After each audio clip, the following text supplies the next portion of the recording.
Budget में शिक्षा, रोजगार और कौशल के लिए 1.48 लाख करोड़ रुपए। अब 3.75 लाख की कमाई पर कोई टैक्स नहीं। वित्त मंत्री निर्मला सीतारमन ने आज 23 जुलाई को मोदी 3.0 का पहला बजट पेश किया है। इस बजट में आम जनता से लेकर उद्योग जगत को बड़ी उम्मीदें हैं। इस बजट में सरकार का फोकस महिलाओं, युवाओं पर रहा। वहीं बिहार और आंध्र प्रदेश के विकास पर मोदी सरकार का खास ध्यान रहा। गौरतलब है कि मोदी सरकार ने टैक्स स्लैब में बड़े बदलाव किए हैं।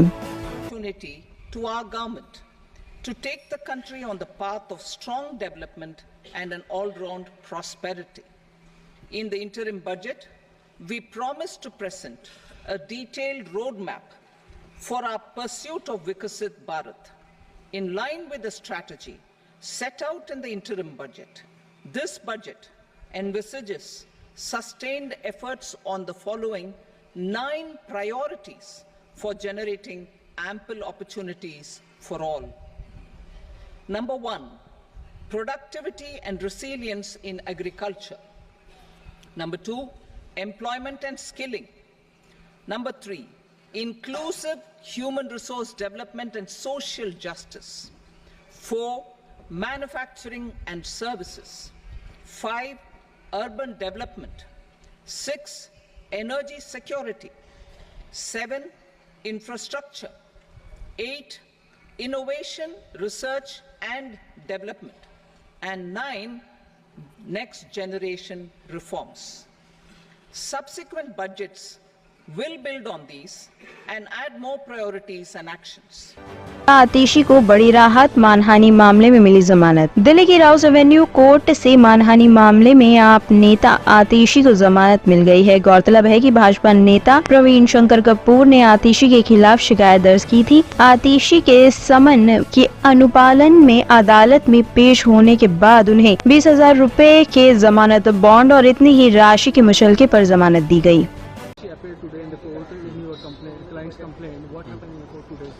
As was expected from the last date, the accused appeared before the court today and she furnished her bail bonds.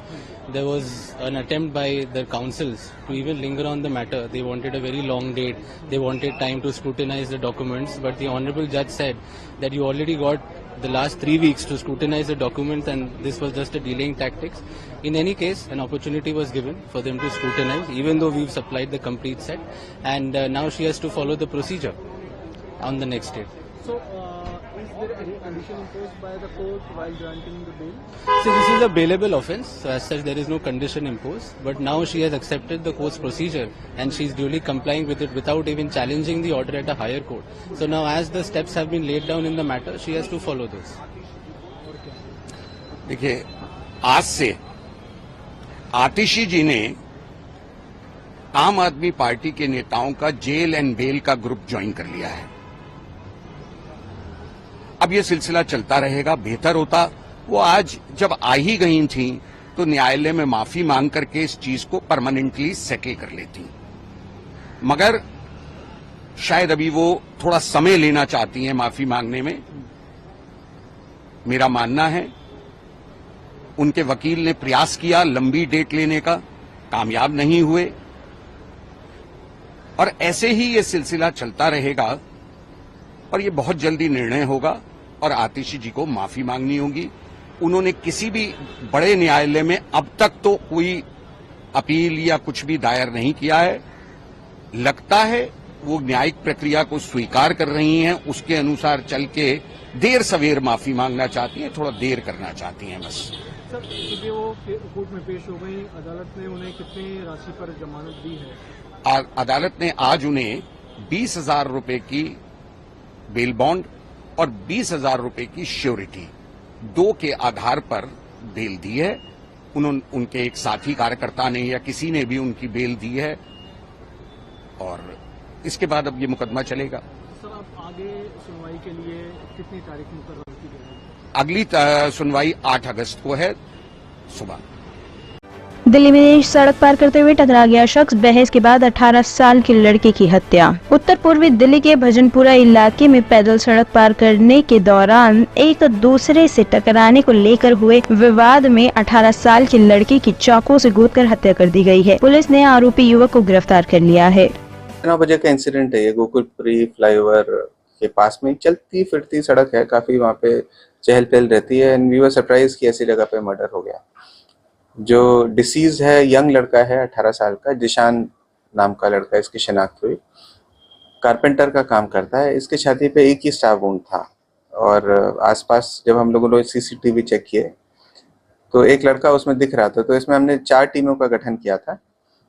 तो हमारे नारकोटिक्स की टीम है इंस्पेक्टर किरण पाल की, उनको सफलता मिली। उन्होंने तुरंत कार्रवाई करते हुए एक्यूज की शिनाख्त की और उसको दबोच लिया। तो ये दीपक एल शालू नाम का लड़का है, 2 पुराने केसेस भी हैं इसके ऊपर। अभी 10 दिन पहले ही जेल से छूट कर आया।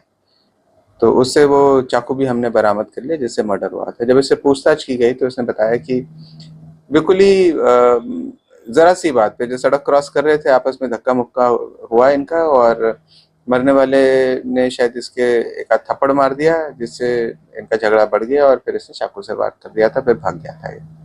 तो वर्कआउट केस है, हमने इसकी अरेस्ट डाल ली। कितने सर चाकू लगे उसको? एक ही चाकू था छाती पे, बस एक ही चाकू मारा। ब्यूरो रिपोर्ट, टीम तफ्तीश न्यूज।